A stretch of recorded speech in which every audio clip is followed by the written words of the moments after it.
तो सभी बहनों एवं भाइयों को नमस्कार। स्वागत है आपका आपके अपने चैनल सक्सेस जंक्शन एक कदम सफलता की ओर में।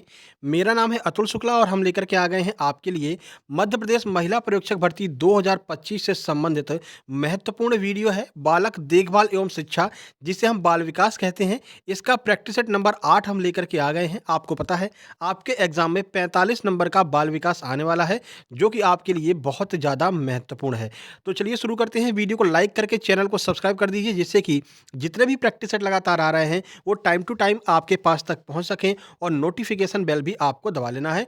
थोड़ा सा एडजस्ट कीजिएगा क्योंकि मुझे हो गया है टाइफाइड, लेकिन फिर भी हम आपकी क्लास लगातार ले रहे हैं। थोड़ा आवाज़ में अगर इधर उधर हो तो थोड़ा सा आप एडजस्ट कर लीजिएगा। जब तक आराम नहीं होता तो थोड़ी सी समस्या हो सकती है। ठीक है, चलिए शुरू करते हैं आज की क्लास। देखिए, साथ ही साथ मैं आपको बता दें, बहुत सारे लोगों की समस्या थी, सर हमको प्रैक्टिस सेट चाहिए या फिर सर हमको पूरा थ्योरी चाहिए। तो आपके लिए अब यहाँ पर तीनों चीज़ें उपलब्ध हैं। एमपी महिला सुपरवाइजर सुपर नोट्स आपके पास आपके लिए अवेलेबल है। इस व्हाट्सएप नंबर पर मैसेज करके आप नोट्स प्राप्त कर सकते हैं। ऑल 4 सब्जेक्ट, चारों सब्जेक्ट के जो थ्योरी नोट्स हैं वो आपको मात्र 128 रुपये मिलने वाले हैं। जो लोग थ्योरी पढ़ना चाहते हैं वो 128 रुपये में खरीद सकते हैं। All subject practice set 10-10 practice set हर सब्जेक्ट के आपको मात्र 129 रुपये में मिलने वाले हैं। तो जिन लोगों को केवल प्रैक्टिस सेट चाहिए, जो सुपर प्रैक्टिस सेट है, 10-10 प्रैक्टिस सेट आपको हर सब्जेक्ट के मिलने वाले हैं, वो आप मात्र 129 रुपये में ले सकते हैं। और जिनको थ्योरी प्लस प्रैक्टिस सेट दोनों चाहिए वो मात्र 199 रुपये में ये दोनों चीज़ें ले सकते हैं। अब इसमें से सबसे ज़्यादा समस्या पुराने वालों की कि सर हम पहले 128 रुपये पे कर चुके हैं। तो जो लोग पहले 128 रुपये पे कर चुके हैं वो लोग अगर प्रैक्टिस सेट लेना चाहते हैं तो मात्र 49 रुपये में ये प्रैक्टिस सेट ले सकते हैं। ठीक है, तो आप लोग मैसेज कर दीजिएगा और अपना स्क्रीनशॉट भेज दीजिएगा, सर पहले हम 128 पे कर चुके हैं, अब हमें 49 रुपये पे करने हैं और हमको जो है 10 प्रैक्टिस सेट चाहिए जो आपने कंप्लीट किए हैं। तो और जितनी भी टॉप 100 है वो सब आपको मिल जाएगी। ठीक है, इसमें से कोई भी आप अगर परचेज करते हैं तो इसके बाद में जो भी आपके टॉप 100 आने वाले हैं, इसके अलावा जो भी पीडीएफ आगे आने वाली हैं वो सब आपको टाइम टू टाइम मिलती रहेंगी। इनमें से कोई भी आप परचेज करते हैं, चाहे सब्जेक्ट की थ्योरी परचेज कीजिए, चाहे प्रैक्टिस सेट परचेज कीजिए या फिर थ्योरी प्लस प्रैक्टिस दोनों परचेज कीजिए। इसके बाद में जो भी आपके टॉप 100 वीडियो आएंगी, जैसे कि आपका भी गर्भावस्था की वीडियो आने वाली है, आईसीएमआर की वीडियो आने वाली है टॉप 100 की, तो इन सारी की पीडीएफ एक साथ में आपको मिल जाया करेंगी। टाइम बता दिए करेंगे 2 दिन बाद या 3 दिन बाद जब इकट्ठी हो जाएंगी पीडीएफ तो सबको बता दिए करेंगे। उस दिन लोग मैसेज करके आप लोग ले लेना। ठीक है, तो पुराने वाले जो लोग ऑलरेडी ले चुके हैं, ऑलरेडी नोट्स परचेज कर चुके हैं, वो मात्र 49 रुपए का जो है पेमेंट करके अपने प्रैक्टिस सेट ले सकते हैं। 10-10 प्रैक्टिस सेट और सारी टॉप 100 आपको मिलने वाली हैं। ठीक है, चलिए अब शुरू करते हैं क्लास, आइए देखते हैं। और ये प्रैक्टिस सेट आपको आज शाम को 4 बजे तक उपलब्ध हो जाएँगे। अभी आप लोग पेमेंट करके स्क्रीनशॉट भेज सकते हैं या 4 बजे भेज सकते हैं, कोई दिक्कत नहीं है। ठीक है? शाम को 4 बजे आप लोगों को जो है प्रैक्टिस सेट भेजने शुरू हो जाएँगे, जो लोग भी परचेज़ करेंगे उनको। ठीक है? चलिए, किस तरह से आपको परचेज़ करना है यहाँ पर देख सकते हैं, आपको स्कैनर दिया गया है। इसी पर आपको चाहे तो 129 का पेमेंट कर दीजिएगा अगर प्रैक्टिस सेट चाहिए, 128 का पेमेंट कर दीजिएगा अगर केवल थ्योरी चाहिए और 199 का पेमेंट कर दीजिएगा अगर आपको प्रैक्टिस सेट और थ्योरी दोनों चाहिए। ठीक है? जो कंप्लीट तैयारी करना चाहता है, बिल्कुल भी तैयारी नहीं की है, तो वो प्रैक्टिस सेट और थ्योरी दोनों मँगा करके पढ़ सकते हैं और उसका स्क्रीनशॉट आप भेज देना, तुरंत आपको नोट्स सेंड कर दिए जाएँगे। व्हाट्सएप नंबर आपको पता ही है, देखिए 7052547003, इस पर आप जो है स्क्रीनशॉट भेज देना, आपको नोट्स मिल जाएँगे। चलिए आगे बढ़ते हैं। आइए देखते हैं आज का पहला प्रश्न क्या है।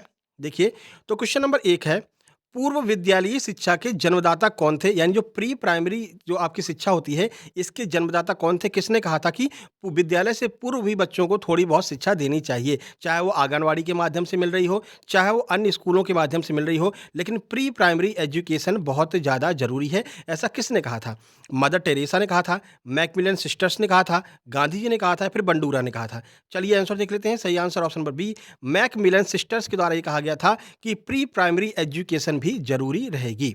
चलिए आगे बढ़ते हैं अगला, क्योंकि बच्चा देखिए, जब कोई बच्चा है और उसको आप डायरेक्ट स्कूल में बिठा रहे हो तो ऐसे में बच्चे के मन में बहुत डर रहता है। ठीक है ना? पुराने ज़माने में तो बच्चे लटक-लटक के जाते थे। मम्मी कान पकड़ कर के खींच के ले जा रही हैं बैठाने के लिए स्कूल की बसों में। ठीक है ना? क्योंकि बच्चे स्कूल से बहुत डरते थे। तो जब से ये प्री प्राइमरी एजुकेशन शुरू हो गई, अब छोटे-छोटे बच्चों को ही धीरे-धीरे आपको स्कूल में बैठाने के लिए बैगलेस स्कूल चल रहे हैं, मतलब बैग ही नहीं लेकर के जाना है और टीचर्स भी जो है बड़े इंटरेस्ट के साथ में पढ़ाते हैं। तो बच्चों को क्या है, स्कूल से प्यार हो गया है। बच्चे स्कूल में जाना पसंद करते हैं। ठीक है ना? पहले ऐसा नहीं होता था, पहले डर लगता था कि अब जा रहे हैं अभी पिटाई होगी, ठीक है? तो इन सब का सिस्टम खत्म कर दिया है और इसके जन्मदाता कौन है? मैकमिलन सिस्टर्स ने ये बताया था कि बच्चे अगर पढ़ने से डरेंगे, स्कूल जाने से डरेंगे तो फिर वो कभी बढ़ नहीं सकते हैं। चलिए अगला देखिए, गत्यात्मक और संज्ञानात्मक विकास कब होता है? यानी कि एक मनुष्य में गत्यात्मक का मतलब समझ रहे हैं? गत्यात्मक का अर्थ है गति यानी कि चलने से संबंधित है और संज्ञानात्मक का अर्थ है कि जो दिमाग से संबंधित होता है, यानी कि बुद्धि से संबंधित होता है। तो ये दोनों विकास कब होता है? बाल्यावस्था तक, किशोरावस्था तक, संपूर्ण जीवन काल तक या फिर इनमें से कोई नहीं? आइए आंसर देखें। ऑप्शन नंबर सी बिल्कुल सही है। पूरे जीवन भर, हमने कई बार आपको बताया है, मनुष्य पूरे जीवन भर सीखता रहता है, पूरे जीवन में उसमें उतार-चढ़ाव आते रहते हैं। तो कोई बाल्यावस्था या किशोरावस्था की आवश्यकता नहीं है। पूरे जीवन भर मनुष्य सीखता रहता है, जीवन भर उसमें नई-नई गतिविधि आती रहती है और नया-नया संज्ञानात्मक विकास होता रहता है, यानी कि उसकी मानसिक बुद्धि भी नई-नई चीज़ों को खोजती रहती है। तो संपूर्ण जीवन काल तक यह विकास होता रहता है।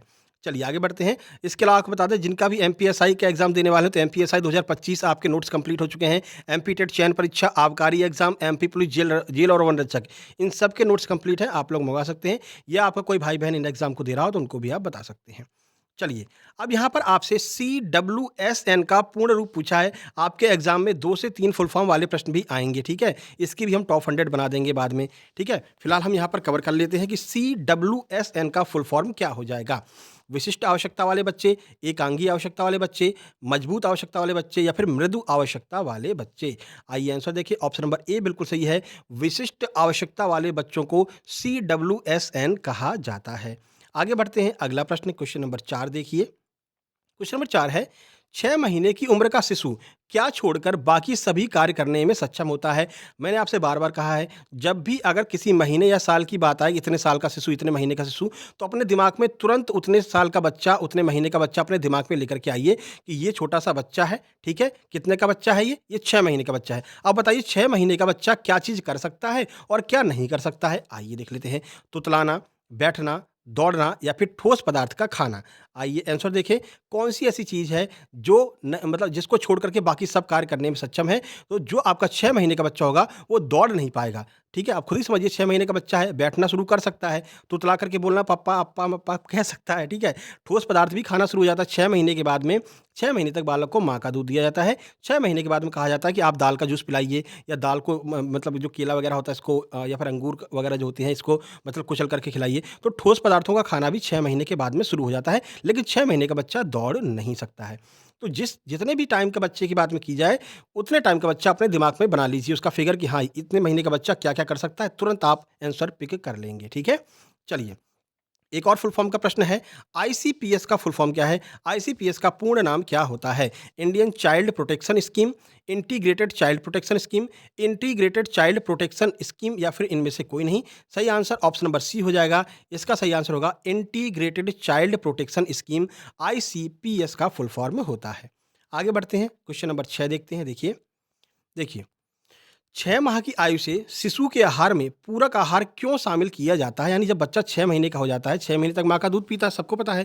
6 महीने के बाद में अच्छा ये बताइए, हमने आपको ये प्रश्न कई बार बताया है कि 6 महीने तक का जो बालक होता है, वो माँ का दूध पीता है। तो माँ का जो पहला गाढ़ा पीला दूध होता है, उसको क्या कहते हैं? आप बताओ, आज पता चल जाएगा। सिंपल प्रश्न के सब लोग आंसर लिख देते थे। अब बताओ कमेंट बॉक्स में, जो माँ का पहला गाढ़ा पीला दूध होता है, जो 24 घंटे के अंदर बालक को पिलाया जाता है, बताइए उसको क्या कहते हैं? उसका नाम क्या है? कई बार हमने प्रैक्टिस सेट में कराया है और ये मोस्ट इंपोर्टेंट प्रश्न है क्योंकि 3 बार आपके एग्जाम में पिछली बार पूछा गया था। अब बताना, ठीक है? अभी पता चलता है कौन पढ़ता है सही।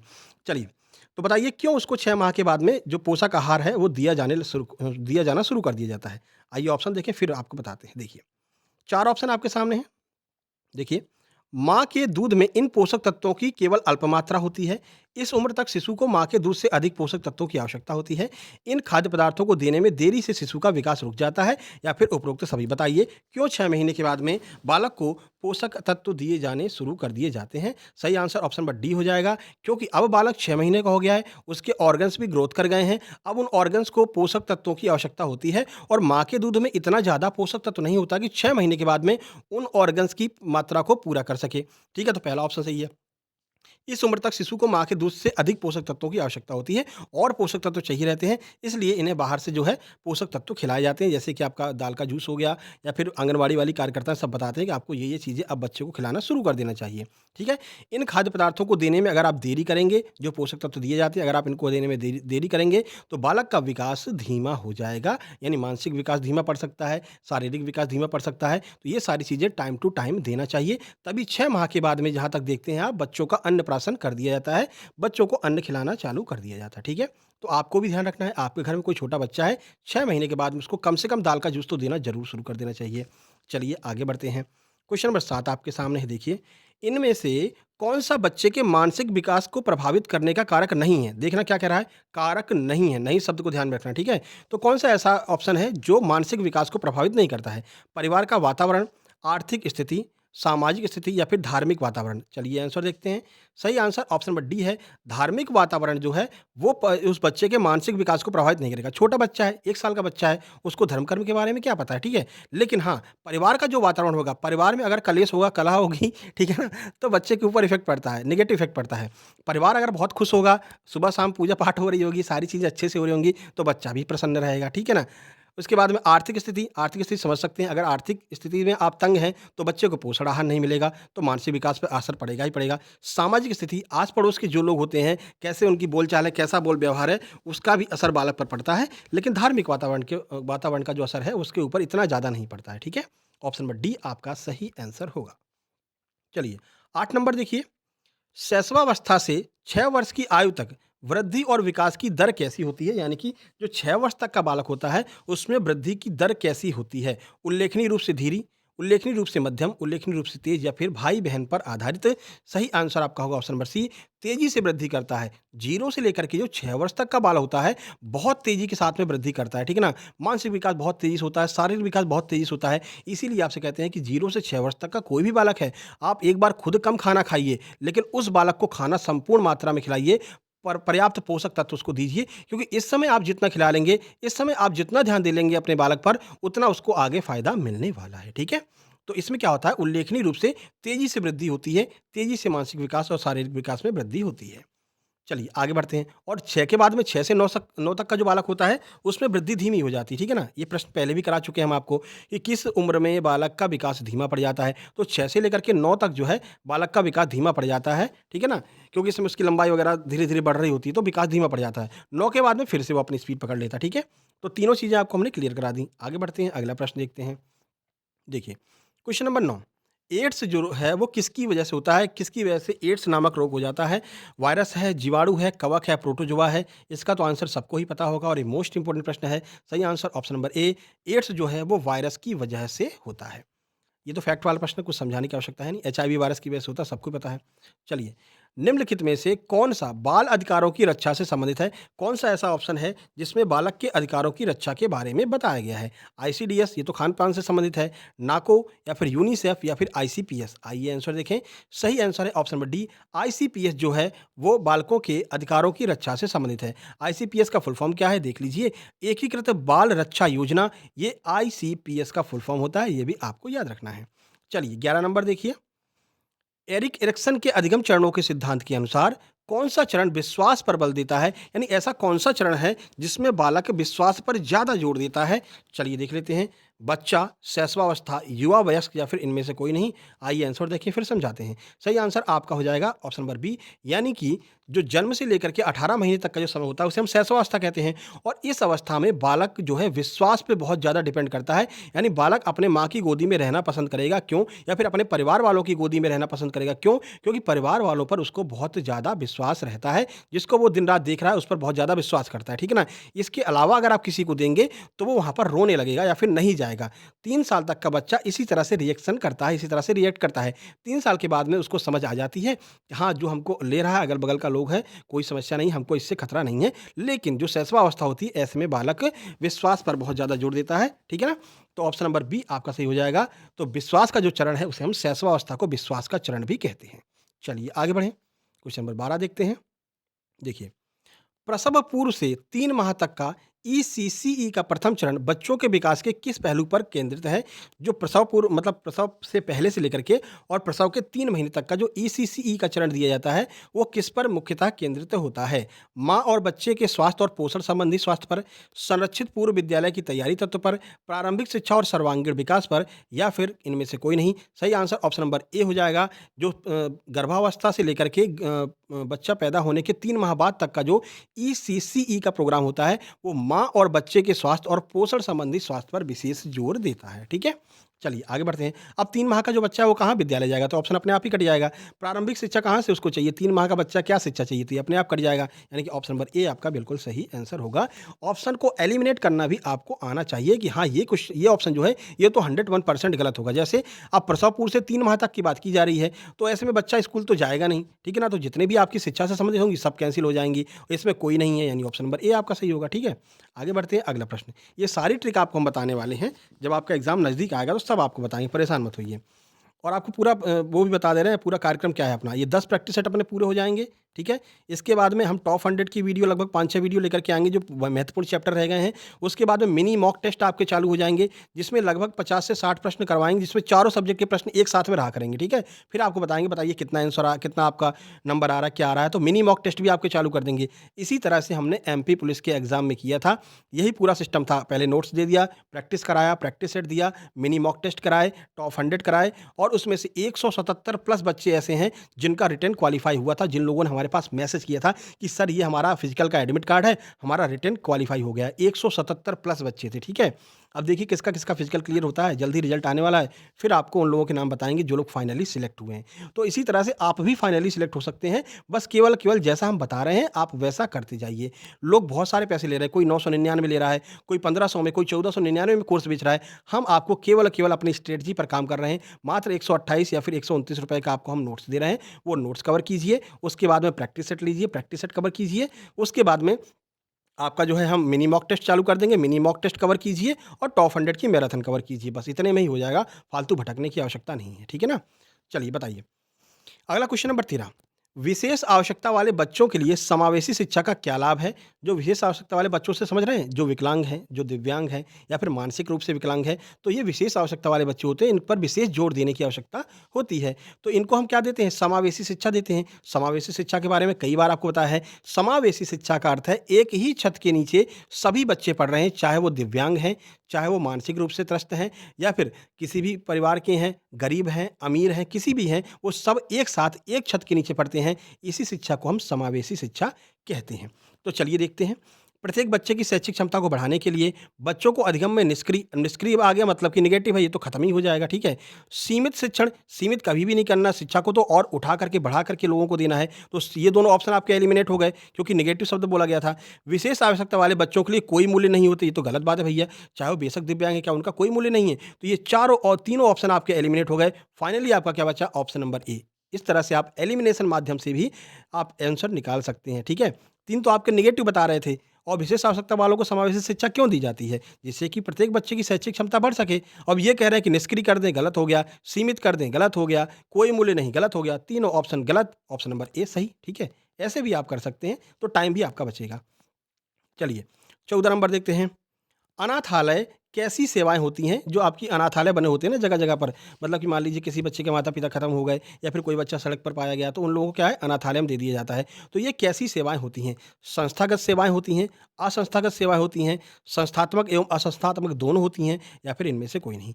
सही आंसर आपका हो जाएगा ऑप्शन नंबर सी, यानी कि कुछ देखिए एनजीओ होते हैं। एनजीओ क्या होते हैं? रजिस्टर्ड होते हैं, यानी कि वो सरकारी संस्थाएँ होती हैं, ठीक है? और कुछ लोग ऐसे होते हैं जैसे बड़े-बड़े अमीर लोग हो गए, जैसे धीरूभाई अंबानी हो गए या फिर अंबानी लोग हो गए, कोई भी बड़े-बड़े लोग हो गए, वो लोग क्या करते हैं, वो अपनी खुद की संस्थाएँ बनाते हैं, जो कि प्राइवेट संस्थाएँ होती हैं, प्राइवेट अनाथालय भी होते हैं। तो प्राइवेट भी होते हैं और सरकारी भी होते हैं, यानी संस्थात्मक भी होते हैं और असंस्थात्मक सेवाएँ होती हैं अनाथालय की। समझ गए?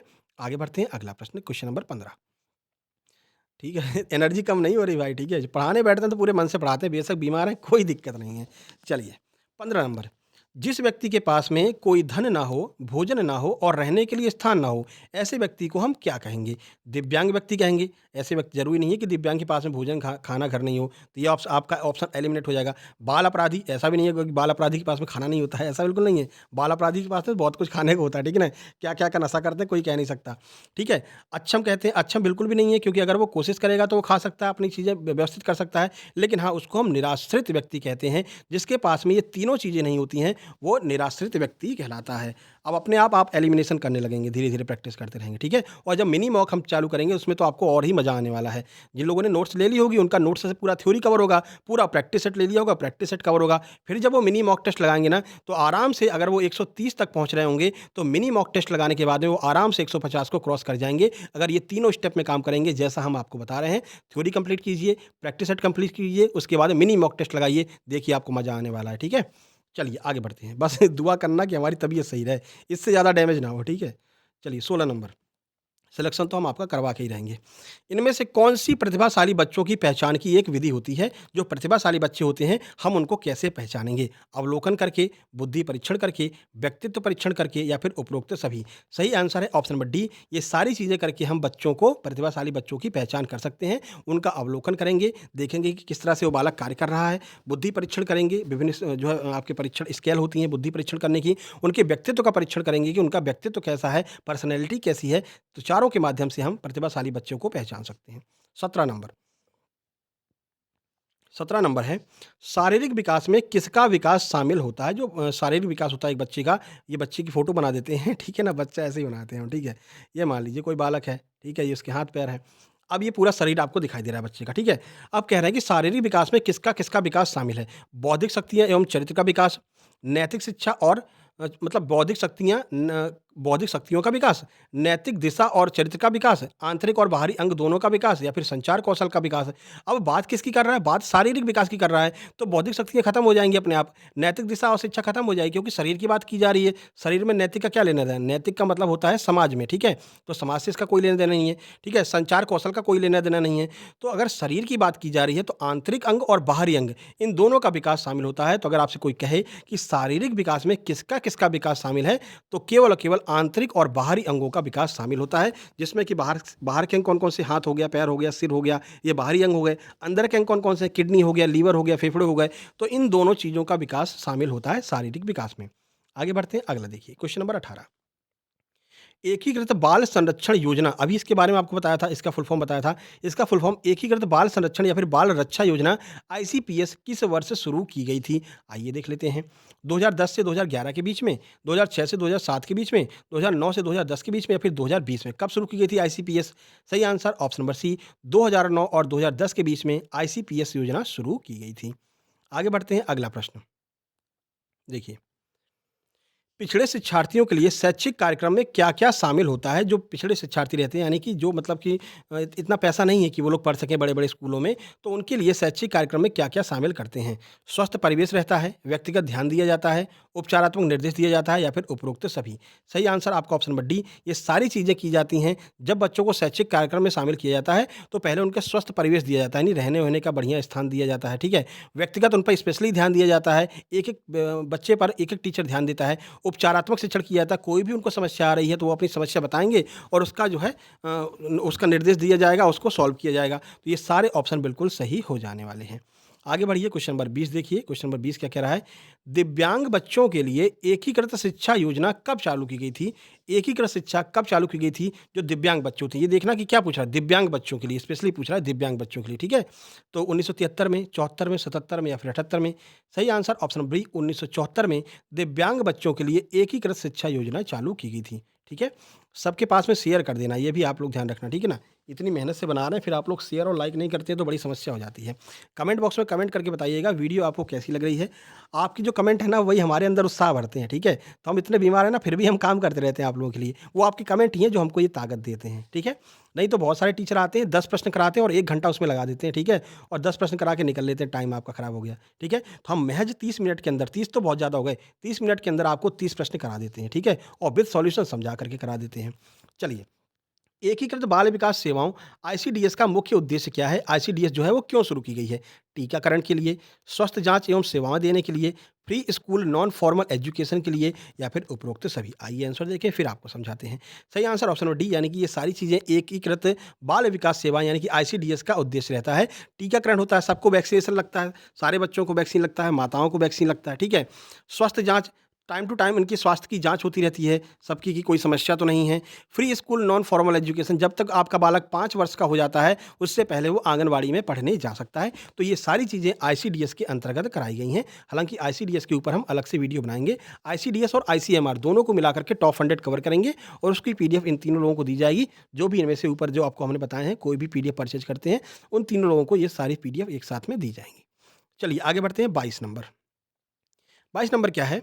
भारतीय पुनर्वास परिषद आरसीआई की स्थापना किस प्रकार के बच्चों को शिक्षा देने के लिए की गई थी? जो आरसीआई की स्थापना की गई थी वो क्यों की गई थी? ये आपसे पूछ रहे हैं।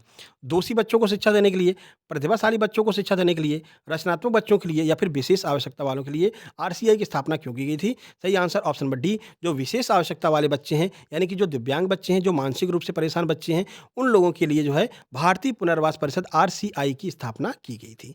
आगे बढ़िए 23 नंबर क्वेश्चन। हॉलमैन के अनुसार सृजनात्मकता के कितने तत्व बताए गए हैं? हॉलमैन ने बताया कि सृजनात्मकता जो है, जो क्रिएटिविटी है, इसके कुछ तत्व बताए हैं। तो हॉलमैन ने कितने तत्व बताए थे? 1 बताया, 2 बताया, 3 या फिर 4? आइए आंसर देखते हैं। तो हॉलमैन जी के अनुसार 4 ऐसे तत्व हैं जो सृजनात्मकता यानी क्रिएटिविटी के तत्व माने गए हैं। और जिन लोगों को पीडीएफ मिल रही है, आपसे निवेदन है सब लोग पीडीएफ को डाउनलोड कर लेंगे, ठीक है ना? उसको छोड़ेंगे नहीं कि बाद में डाउनलोड कर लेंगे। देखिए जितना भी हम प्रैक्टिस सेट दे रहे हैं ना आपको 10-10 प्रैक्टिस सेट, इन इन सभी प्रैक्टिस सेट की टोटल जो कैपेसिटी है ना, वो मुश्किल से 10 एमबी की होगी, ठीक है? क्योंकि आपको पता है पीडीएफ केबी में होती है, 110 केबी, 112 केबी, तो 10 एमबी का तो आपके मोबाइल में एक-एक वीडियो होगा, ठीक है ना? तो फिर क्यों नहीं आप लोग डाउनलोड करके रखते हैं उसको? बाद में आपका व्हाट्सएप डिलीट हो गया या व्हाट्सएप रीसेट हो गया, फ़ोन रीसेट हो गया, फिर आप परेशान होते हैं, सर दोबारा भेज दो, डिलीट हो गया, बच्चे ने डिलीट कर दिया। तो पहले ही आप लोग सेव कर लो ना उसको, डाउनलोड करके रखोगे तो फ़ोन में सेव हो जाएगा, कोई समस्या नहीं रहेगी। तो जैसे ही नोट्स आपको मिले, तुरंत आप डाउनलोडिंग पे लगा दीजिए, मुश्किल से 10 एमबी खर्च होगा, आपके सारे प्रैक्टिस सेट डाउनलोड हो जाया करेंगे, ठीक है ना? चलिए, तो यानी 4 बिल्कुल सही आंसर होगा। 24 नंबर। सामान्यतः संवेग के कितने तत्व बताए गए हैं? अब यहाँ पर कुछ फैक्ट वाले प्रश्न हम कर लेते हैं, ठीक है? जिसमें आपको ये फैक्ट सीधे आपसे पूछा जाएगा। बताइए संवेग के कितने तत्व माने गए हैं? 2, 4, 3 या फिर 5? सही आंसर ऑप्शन नंबर सी, संवेग के कुल 3 तत्व माने गए हैं। ऑप्शन नंबर सी आपका सही होगा, ठीक है? आगे बढ़ते हैं 25 नंबर। एरिक एरिक्सन ने कितने चरणों में मनोसामाजिक विकास को आपका विघटित किया, मतलब मनोसामाजिक विकास को विभक्त किया कितने चरणों में? किसने? एरिक एरिक्सन महोदय ने। आइए आंसर देखते हैं। 5, 6, 8 या फिर 10? तो एरिक एरिक्सन महोदय के अनुसार मनोसामाजिक विकास कुल 8 तत्वों में विभाजित रहता है। तो 8 तत्वों में इन्होंने विभक्त किया है। 26 नंबर देखिए।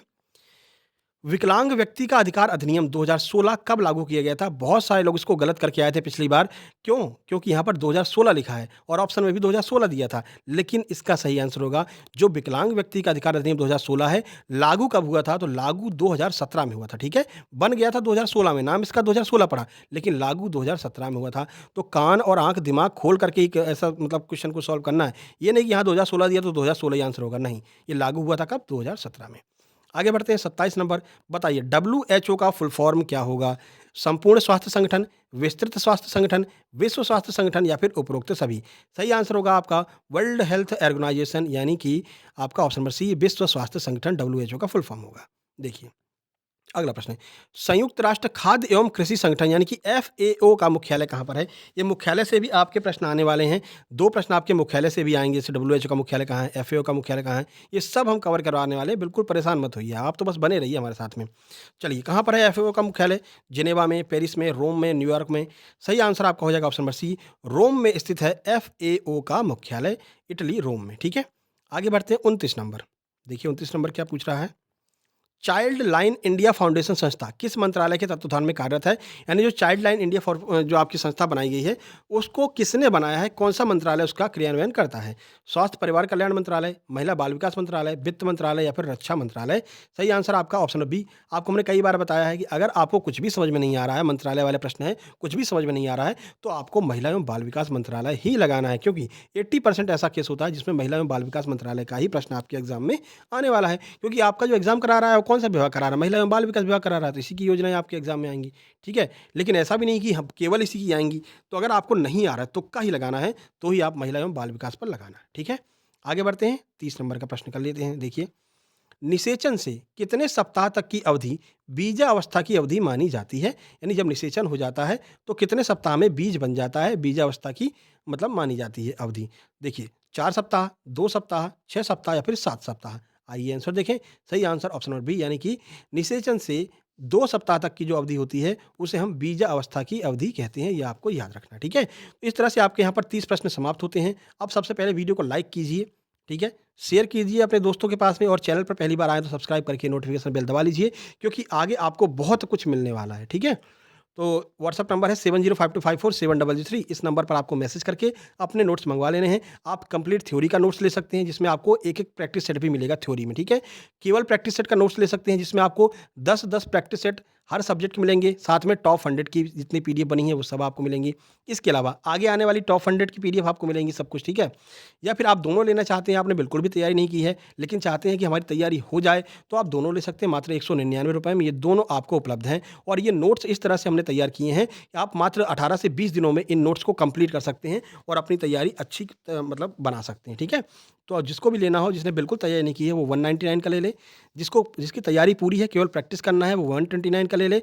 और जो केवल और केवल ये चाहता है कि मतलब हमको ये दोनों चीज़ चाहिए, तो वो 199 का ले सकता है, ठीक है? बाकी पुराने वाले जो हैं, जिन लोगों ने पहले 128 की पीडीएफ ले रखी है, उन लोगों को मात्र ₹49 पे करने हैं और आपको तुरंत की तुरंत 10 के 10 प्रैक्टिस सेट हर सब्जेक्ट के सेंड कर दिए जाएँगे। और ये प्रैक्टिस सेट आज शाम को 4 से 5 बजे के बीच में शुरू किए जाएँगे, फिर आपको लगातार मिलते रहेंगे। अभी 2 प्रैक्टिस सेट रह गए सामान्य ज्ञान के, वो आज दोपहर में कंप्लीट हो जाएँगे, तो आपको शाम से देना हम शुरू कर देंगे, ठीक है? तो पेमेंट करके स्क्रीनशॉट भेज दीजिएगा, नोट्स आपको मिल जाएँगे। चलिए फिर मिलते हैं नेक्स्ट वीडियो में। नीचे टेलीग्राम चैनल की लिंक दी गई, सक्सेस जंक्शन लाइव के नाम से टेलीग्राम चैनल है, उसको भी आप जॉइन कर लेना। वहाँ पर आपकी परीक्षा से संबंधित जो महत्वपूर्ण सूचनाएँ होती हैं, वो वहाँ पर हम अपडेट करते रहते हैं, ठीक है? चलिए मिलते हैं नेक्स्ट वीडियो में, तब तक के लिए नमस्कार, धन्यवाद।